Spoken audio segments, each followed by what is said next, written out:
So we're going to have a little bit of fun tonight, and I'm going to tell you some stories. So I'm going to kind of put you in the scene and put you in the set where I am, and then I'll back up a little bit and go back into the story.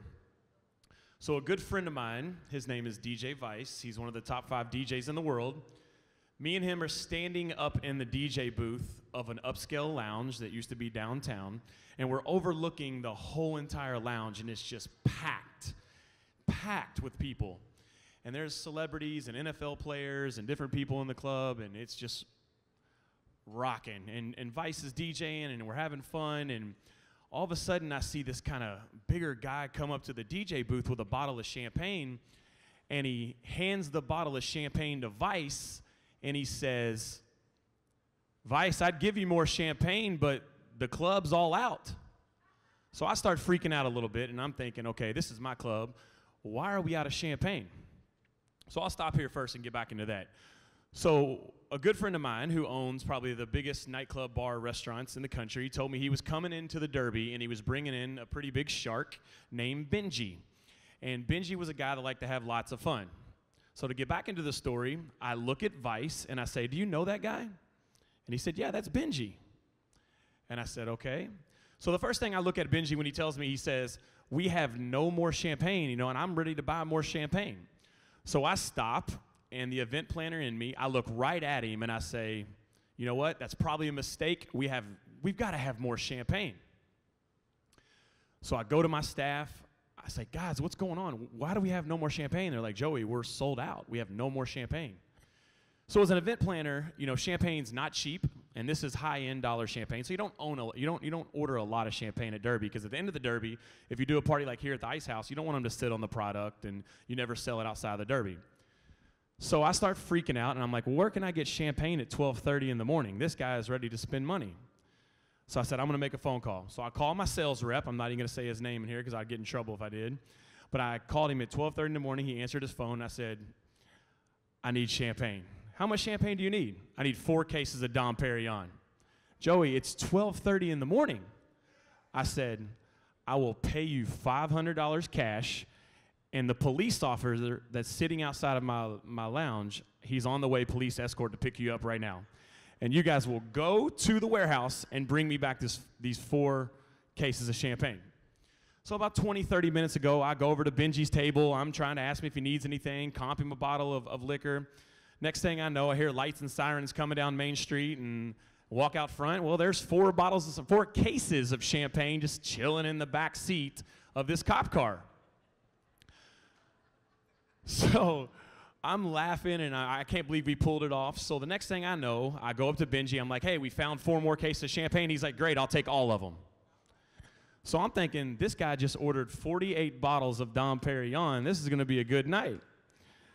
So the next thing I know, and when we bring out a lot of these bottles, we bring out the bottles with sparklers, and it's a big thing. And I've got all these guys looking at me like, "Joey, who is this Benji guy? Like, what is he doing? He's buying all of this champagne."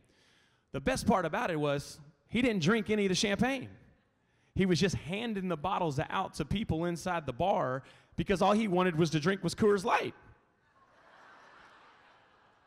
So for me, as an event planner, I'm a customer service guy. I went beyond the way, and I wanted to make sure this guy got 4 cases of champagne, and all he was doing was handing it out, and he wanted Coors Light.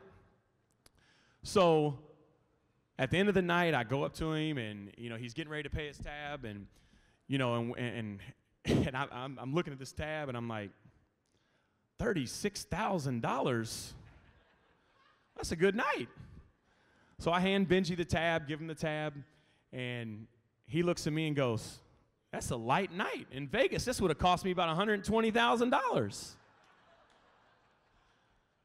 So to get back into the story about the customer service, and one of the things that I've done at Derby and built my brand is really taking care of the customer. The customer always comes first, and a lot of people don't understand the planning and the stuff that goes behind the scenes, and me just kind of hearing Benji say we're out of champagne and kind of not let anybody in the public know that I was freaking out about to get 4 cases of champagne. We just got it done. And another event is when Michael Jordan came to one of our events at a lounge called Felt down on 4th Street Live, and he walked in, and this is when the smoking ban just happened in Louisville. And he looked at me and he's like, Joey, can I smoke a cigar inside the lounge? I'm like, sure, Michael, you can do whatever you want. And thinking in the back of my head, and my manager's like, dude, he can't smoke in here. We're going to get fined. I was like, I don't care. I will pay the fine for Michael Jordan to smoke a cigar inside this bar. I'm fine with that. So once again, it's just going above and beyond and helping the customers and making sure they have a great experience. And, you know, at the Derby for me, it's been a humbling time because I've kind of worked really, really hard to kind of turn into that guy that a lot of the VIPs and the celebrities call, and we try to help them out. But, you know, one thing you'll learn about me, if you come to our events, you know, I'm not that guy anymore that's just taking all the credit. I still take out the trash. I still clean the tables. I still make sure every single thing's done right way, because if these people are paying a premium, you want to make sure they get the great service. So the next day I get to the track, well, the $36,000 tab had got all over the city of Louisville. And for me, that was pretty humbling because not only did we have a great night, but everybody in the city had already heard about this $36,000 tab. And they look at me and they just said, how did you get 4 cases of champagne at 12:30 in the night? I said, I got a police escort. And they said, what do you mean? I said, I got a police escort. We got it done. The guy spent $36,000. We had a great Derby. Thank you.